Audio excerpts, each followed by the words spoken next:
वालेकुम dear student, this is lecture number 24।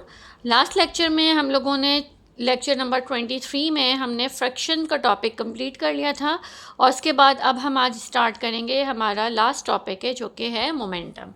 Okay, तो अब आप लोग अपनी अपनी बुक के पेज नंबर 58 पे आ जाइए। मोमेंटम में सबसे पहले हमारे पास जो पैराग्राफ है, it is more difficult to stop a loaded cart than the unloaded cart with the same velocity moving with the same velocity. ये बात हमें पता है कि अगर एक लोडेड कार्ट है और एक अनलोडेड कार्ट है, दोनों में से किसको आप लोग को स्टॉप करना ज़्यादा मुश्किल होगा। ऑब्वियसली लोडेड कार्ट को स्टॉप करना ज़्यादा मुश्किल होगा अगर दोनों सेम वेलोसिटी से मूव कर रहे हैं। अगर एक दोनों 10 मीटर्स पर सेकंड की स्पीड से मूव कर रहे हैं तो आप लोग को कौन सा वाला ज़्यादा मुश्किल होगा? लोडेड कार्ट को स्टॉप करना ज़्यादा मुश्किल होगा।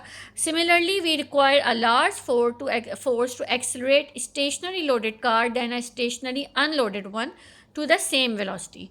इसी तरीके से अगर लोडेड और अनलोडेड दोनों कार्ट्स खड़े हुए हैं, ठीक है, अब आपको इनको मूव करवाना है, एक्सलरेट करवाना है, तो अब मुझे बताएं किसके ऊपर ज़्यादा फोर्स अप्लाई करेंगे। अगर मुझे सेम वेलोसिटी पे लेके जाना है दोनों को, फॉर एग्जांपल 5 मीटर्स पर सेकंड या 10 मीटर्स पर सेकंड की वेलोसिटी रिक्वायर है, तो मैं दोनों पे सेम फोर्स अप्लाई करूँगी तो सेम वेलोसिटी आ जाएगी, या लोडेड पे ज़्यादा फोर्स अप्लाई करूँगी। ऑब्वियसली लोडेड पे मुझे ज़्यादा फोर्स अप्लाई करनी पड़ेगी अगर मुझे दोनों की सेम वेलोसिटी रिक्वायर हो, यानी दोनों को मैं क्या करूँ, एक्सलरेट करूँ स्टेशनरी मोशन से और उनको मूविंग कंडीशन में लेके आऊँ। सही है, तो मुझे किसके ऊपर ज़्यादा फोर्स अप्लाई करनी पड़ेगी? लोडेड कार्ट के ऊपर ज़्यादा फोर्स अप्लाई करनी होगी। सिमिलरली हैवियर बॉडी, इसका मतलब क्या हो गया? Heavier body is said to possess greater quantity of motion than the body having lesser mass. इसका मतलब है जो हैवी बॉडी होती है उसके अंदर क्वांटिटी ऑफ मोशन ज़्यादा होती है। हैवियर बॉडी के अंदर क्वांटिटी ऑफ मोशन ज़्यादा होती है as compared to the lesser mass. जो अगर किसी बॉडी का मास कम है तो उसके अंदर क्वांटिटी ऑफ मोशन कम होगा, किसके मुकाबले में? हैवियर बॉडी के मुकाबले में। ठीक है, इसमें किसी को कोई प्रॉब्लम? ये चीज़ आप लोग को समझ आ गई। एक लोडेड कार्ट खड़ा हुआ है और एक अनलोडेड कार्ट है, दोनों को हमें सेम वेलोसिटी पर लेके जाना है, मूव करवाना है। तो अब मुझे बताएं किस पे ज़्यादा फोर्स अप्लाई करेंगे? जाहिर सी बात है किसके ऊपर ज़्यादा फोर्स होगी? जो लोडेड कार्ट होगा। अब मैं इसकी एग्जांपल एक ट्रक की ले लेती हूँ, ट्रक के अलावा या और कोई गाड़ी की ले लेते हैं। ठीक है, एक गाड़ी है उसके अंदर ज़्यादा सामान है और एक गाड़ी है जो कि अनलोडेड है। आपको किस पे, अगर दोनों को मैं बोलूँ सेम स्पीड पर मूव करवाएं, आप लोग किसके ऊपर ज़्यादा फोर्स अप्लाई करनी होगी? ऑब्वियसली जिसके अंदर सामान होगा उस पर ज़्यादा फोर्स अप्लाई करेंगे, तब जाके दोनों की वेलोसिटीज़ जो होंगी वो सेम होंगी और एक जैसी वेलोसिटी से दोनों मूव करेंगे। इसी तरीके से अगर दो गाड़ियाँ आप लोग के पास आएँ, एक लोडेड हो और एक अनलोडेड हो, और आप लोग को उनको क्या करना है, सेम वेलोसिटी से आ रही हैं, आपको उसको स्टॉप कराना है, तो आप ईजिली किस गाड़ी को स्टॉप करवा सकते हैं? लोडेड को या अनलोडेड को? ऑब्वियसली अनलोडेड कार्ट ईजी होगा स्टॉप करवाना, डिफ़िकल्ट कौन सी होगी? जो कि लोडेड होगी। ठीक है, तो क्वांटिटी ऑफ मोशन किसके अंदर ज़्यादा होगी? जो कि हैवियर बॉडी होगी। किसके मुकाबले में? वो बॉडी जिसका मास जो होगा वो कम होगा। Now move towards page number 59। Page number 59 पे है, similarly if you want to stop the two identical balls moving with different velocities, we have to apply greater force to the ball moving with greater velocity then the ball moving with lesser velocity. इसी तरीके से अगर दो balls हैं, identical balls हैं, move कर रही हैं डिफरेंट वेलोसिटीज से, ठीक है, डिफरेंट वेलोसिटीज़ हैं, डिफरेंट वेलोसिटी का क्या मतलब हो गया? ऑब्वियसली एक की वेलोसिटी ज़्यादा होगी और दूसरे की कम होगी। अब हमें फोर्स अप्लाई करके दोनों को क्या करना है? स्टॉप करना है। हमें क्या करना होगा? किसके ऊपर ज़्यादा फोर्स अप्लाई करेंगे? जो ज़्यादा वेलोसिटी से मूव करते हुए आ रही होगी, जिसकी वेलोसिटी ज़्यादा होगी उस पर हमें ज़्यादा फोर्स अप्लाई करनी होगी, जब जाके वो बॉल रुकेगी। तो we have to apply greater force to the ball moving with greater velocity than the ball moving with lesser velocity. It means that the ball moving with greater velocity possess more quantity of motion than the ball having lesser velocity। इसका क्या मतलब हो गया? किसके अंदर quantity of motion ज़्यादा होगी? उस बॉल के अंदर क्वांटिटी ऑफ मोशन ज़्यादा होगी जिसकी वेलोसिटी ज़्यादा होगी। ठीक है, किसके अंदर ज़्यादा होगी क्वांटिटी ऑफ मोशन? जिसकी वेलोसिटी ज़्यादा होगी। तो इन दो पैराग्राफ को रीड करने के बाद हमें एक चीज़ नोटिस करेंगे हम, वो क्या चीज़ नोटिस हो रही है? इस वाले पैराग्राफ को रीड किया हमने पहले, सही है, और उसके बाद हमने इस वाले पैराग्राफ को, फर्स्ट पैराग्राफ इस पेज से 59 पेज पे हमने रीड किया। तो हमें पता चला कि क्वांटिटी ऑफ मोशन किन चीज़ों की वजह से के ऊपर डिपेंड कर रही है? एक तो मास के ऊपर डिपेंड कर रही है। किसके ऊपर डिपेंड कर रही है? मास के ऊपर डिपेंड कर रही है। और दूसरी कौन सी चीज़ आ गई हमारे पास? वेलोसिटी। इस वाले पैराग्राफ से हमें क्या पता चला? किसके ऊपर डिपेंड कर रही है? वेलोसिटी के ऊपर डिपेंड कर रही है। ठीक है, तो क्वांटिटी ऑफ मोशन किसके ऊपर आ गई? दो चीज़ों पर डिपेंडेंट है, एक मास ऑफ द बॉडी और एक velocity. Okay, from the above observation, we can conclude that the quantity of motion contained in a body depends upon mass of the body as well as the velocity of the body. ठीक है class, इसमें किसी को कोई मसला? दोनों चीज़ें समझ आ गई, मास और वेलोसिटी पे कैसे डिपेंडेंट है? Okay, this physical quantity is known as momentum, which is defined as the total quantity of motion contained in a body is called momentum. यानी मोमेंटम की डेफिनेशन क्या होती है?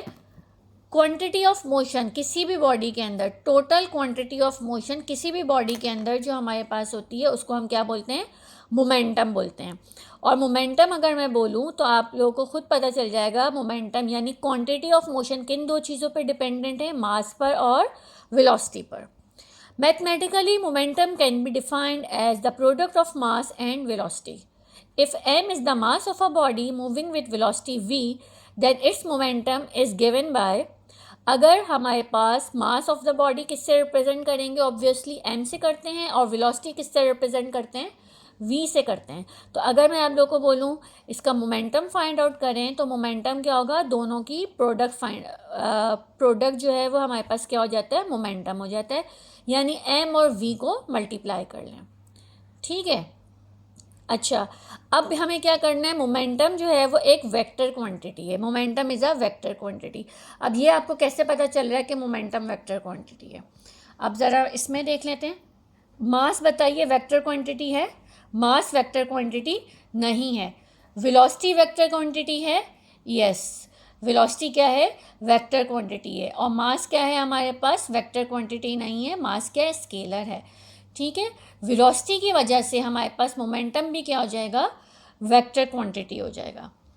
ठीक है, the SI unit of momentum is KG meter per second square. इसकी क्या वजह है? क्यों KG meter per second square हो जाता है? ये देखिए, मास का यूनिट हमारे पास क्या होता है? मास का है केजी, ठीक है, और वेलोसिटी का क्या है? Metre per second. सही है, तो हमारे पास क्या हो जाएगा? ऐसा यूनिट इसका क्या हो जाएगा? केजी मीटर पर सेकंड हो जाएगा। ठीक है, ये मीटर पर सेकंड स्क्वायर नहीं है, गलत लिखा हुआ है बुक में, मैंने वही रीड कर दिया था। मास का क्या है? केजी होता है, और वेलोसिटी का क्या होता है? मीटर पर सेकंड स्क्वायर होता है। तो हमारे पास मोमेंटम का यूनिट क्या आ जाएगा? केजी मीटर पर सेकंड आ जाएगा। क्या आ जाएगा? केजी मीटर पर सेकंड आ जाएगा। ठीक है, कैसे निकालते हैं हम लोग यूनिट? मैंने आप लोग को पहले भी एक्सप्लेन कर चुकी हूँ। जब भी किसी भी चीज़ का यूनिट निकालना होता है तो हमने कैसे निकाला है? जैसे मोमेंटम है, ठीक है, m इंटू वी होता है। m का हमने यूनिट देख लिया, ये रहा केजी, और वेलोसिटी का हमने यूनिट देख लिया, ये रहा मीटर पर सेकेंड। ठीक है, तो हमने केजी को और मीटर पर सेकेंड को, तो हम दोनों के यूनिट्स हम लिखेंगे तो ये बन जाएगा केजी मीटर पर सेकेंड। ये इसका यूनिट हो गया। ठीक है, किसका यूनिट हो गया? मोमेंटम का यूनिट हो गया। अच्छा, अब इन्होंने ये बताया आगे हमारे पास बुक के अंदर ही गिवन है कि ऐसा unit of momentum is KG meter per second. अपनी अपनी बुक्स में इसको सही कर लीजिएगा, केजी मीटर पर सेकेंड हो जाएगा। और n.s लिखा हुआ है, न्यूटन सेकेंड लिखा हुआ है। अब इसको न्यूटन सेकेंड कैसे कर सकते हैं? न्यूटन तो फोर्स के लिए है, न्यूटन क्या है? फोर्स के लिए होता है। ठीक है, तो मैं इसको कैसे कन्वर्ट कर सकती हूँ? इसको अगर मैं न्यूटन बनाना है, अब मुझे ये बात तो बहुत अच्छी तरीके से पता है कि अगर मैं इसको बोलूँ न्यूटन सेकंड है, ठीक है, तो हम इसको कैसे बोल सकते हैं? अब आप लोग ये देखिए, फोर्स का यूनिट आप लोगों को पता है, फोर्स किसके बराबर होता है? एम ए के बराबर होती है। अच्छा, फोर्स हमें पता है किसके होती है?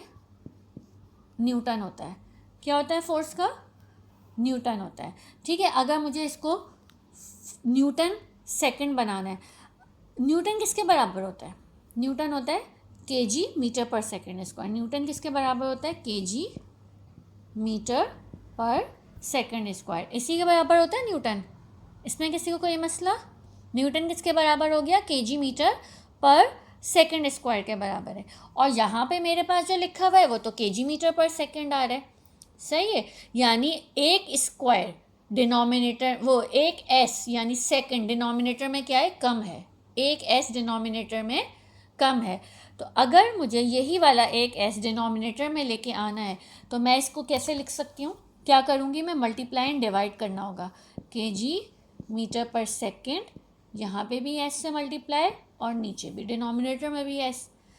ठीक है, अगर कभी भी, मैंने आपको पहले भी ये बात समझाई है, मैथ्स में भी बताती हूँ कि अगर हमें कहीं पे भी कोई एडिशन करनी होती है, लाइक अगर डिनोमिनेटर में मुझे कोई भी चीज़ एक्स्ट्रा चाहिए तो लाजमी है कि वो न्यूमिनेटर में भी आ रही होती है, तो ऊपर और नीचे सेम रखते हैं ताकि कैंसिल होके वापस यही चीज़ आ जाए।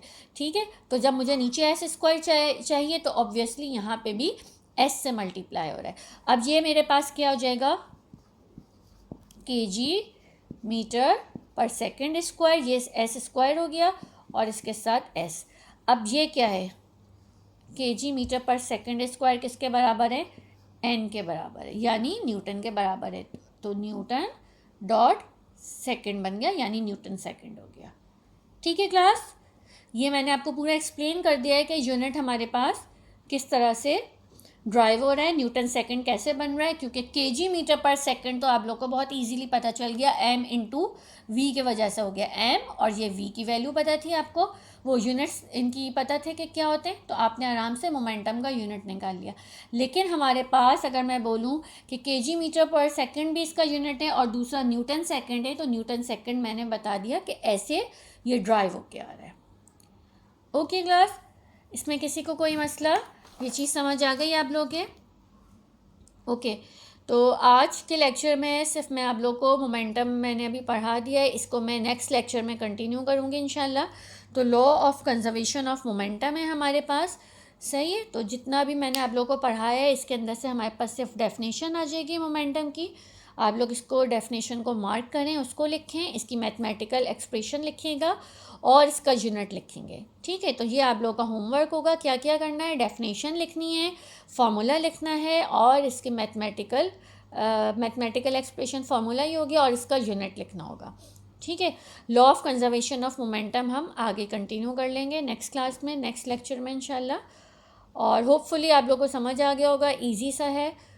फिर इंशाल्लाह नेक्स्ट लेक्चर में कंटिन्यू करते हैं। Okay class, thank you.